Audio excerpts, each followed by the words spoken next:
கடவுளின் வார்த்தை யாத்திராகமம் 19ஆம் அதிகாரம் முதல் வசனம். இஸ்ரவேல் புத்திரர் எகிப்து தேசத்திலிருந்து புறப்பட்ட 3ஆம் மாதம் 1ஆம் நாளிலே சீனாய் வனாந்தரத்தில் சேர்ந்தார்கள். 2ஆம் வசனம்.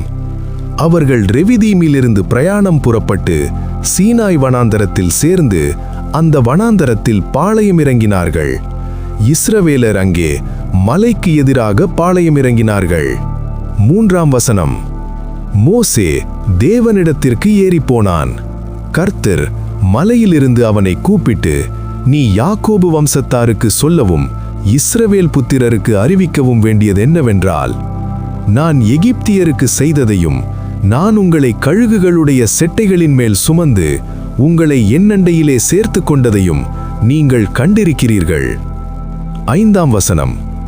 இப்பொழுது நீங்கள் என் வாக்கை உள்ளபடி கேட்டு என் உடன்படிக்கையை கைக்கொள்வீர்களானால் சகல ஜனங்களிலும் நீங்களே எனக்கு சொந்த சம்பத்தாயிருப்பீர்கள். பூமியெல்லாம் என்னுடையது. 6ஆம் வசனம். நீங்கள் எனக்கு ஆசாரிய ராஜ்யமும் பரிசுத்த ஜாதியாயும் இருப்பீர்கள் என்று நீ இஸ்ரவேல் புத்திரரோடே சொல்ல வேண்டிய வார்த்தைகள் என்றார். 7ஆம் வசனம். மோசே வந்து ஜனங்களின் மூப்பரை அழைப்பித்து கர்த்தர் தனக்கு கற்பித்த வார்த்தைகளை எல்லாம் அவர்களுக்கு முன்பாக சொன்னான். அதற்கு ஜனங்கள் எல்லாரும் ஏகமாய் கர்த்தர் சொன்னவைகளை எல்லாம் செய்வோம் என்று பிரதியுத்தரம் சொன்னார்கள். ஜனங்கள் சொன்ன வார்த்தைகளை மோசே கர்த்தரிடத்தில் தெரிவித்தான். 9ஆம் வசனம். அப்பொழுது கர்த்தர் மோசேயை நோக்கி, நான் உன்னோடே பேசும்போது ஜனங்கள் கேட்டு உன்னை என்றைக்கும் விசுவாசிக்கும்படி நான் கார்மேகத்தில் உன்னிடத்திற்கு வருவேன் என்றார். ஜனங்கள் சொன்ன வார்த்தைகளை மோசே கர்த்தருக்குச் சொன்னான். 10ஆம் வசனம். பின்னும் கர்த்தர் மோசேயை நோக்கி, நீ ஜனங்களிடத்தில் போய் இன்றைக்கும் நாளைக்கும் அவர்களை பரிசுத்தப்படுத்து, அவர்கள் தங்கள் வஸ்திரங்களை தோய்த்து 11ஆம் வசனம். 3ஆம் நாளைக்கு ஆயத்தப்பட்டிருக்க கடவர்கள். 3ஆம் நாளில் கர்த்தர் சகல ஜனங்களுக்கும் பிரத்யட்சமாக சீனாய் மலையின் மேல் இறங்குவார். 12ஆம் வசனம். ஜனங்களுக்குச் சுற்றிலும் நீ ஒரு எல்லை குறித்து அவர்கள் மலையில் ஏறாதபடிக்கும் அதன் அணிவாரத்தை தொடாதபடிக்கும் எச்சரிக்கையாயிருங்கள் என்று அவர்களுக்குச் சொல். மலையை தொடுகிறவன் எவனும் நிச்சயமாகவே கொல்லப்படுவான். 13ஆம் வசனம். ஒரு கையும் அதை தொடலாகாது. தொட்டால் நிச்சயமாக கல்லெறியுண்டு அல்லது ஊடுருவ எய்யுண்டு சாக வேண்டும். மிருகமானாலும் சரி மனிதனானாலும் சரி உயிரோடே வைக்கப்படலாகாது. எக்காலம் நெடுந்தொனியாய் துணிக்கையில் அவர்கள் மலையின் அடிவாரத்தில் வரக்கடவர்கள் என்றார். 14ஆம் வசனம். மோசே மலையிலிருந்து இறங்கி ஜனங்களிடத்தில் வந்து அவர்களை பரிசுத்தப்படுத்தினான். அவர்கள் தங்கள் வஸ்திரங்களை தோய்த்தார்கள். 15ஆம் வசனம். அவன் ஜனங்களை நோக்கி, 3ஆம் நாளைக்கு ஆயத்தப்பட்டிருங்கள், மனைவியினிடத்தில் சேராதிருங்கள் என்றான். 16ஆம் வசனம்.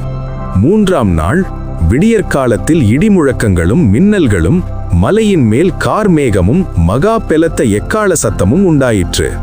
பாளையத்தில் இருந்த ஜனங்கள் எல்லாரும் நடுங்கினார்கள். 17ஆம் வசனம். அப்பொழுது ஜனங்கள் தேவனுக்கு எதிர்கொண்டு போக மோசே அவர்களை பாளையத்திலிருந்து புறப்பட பண்ணினான். அவர்கள் மலையின் அடிவாரத்தில் நின்றார்கள். 18ஆம் வசனம். கர்த்தர் சீனாய் மலையின் மேல் அக்கினியில் இறங்கினபடியால் அது முழுவதும் புகைக்காடாய் இருந்தது.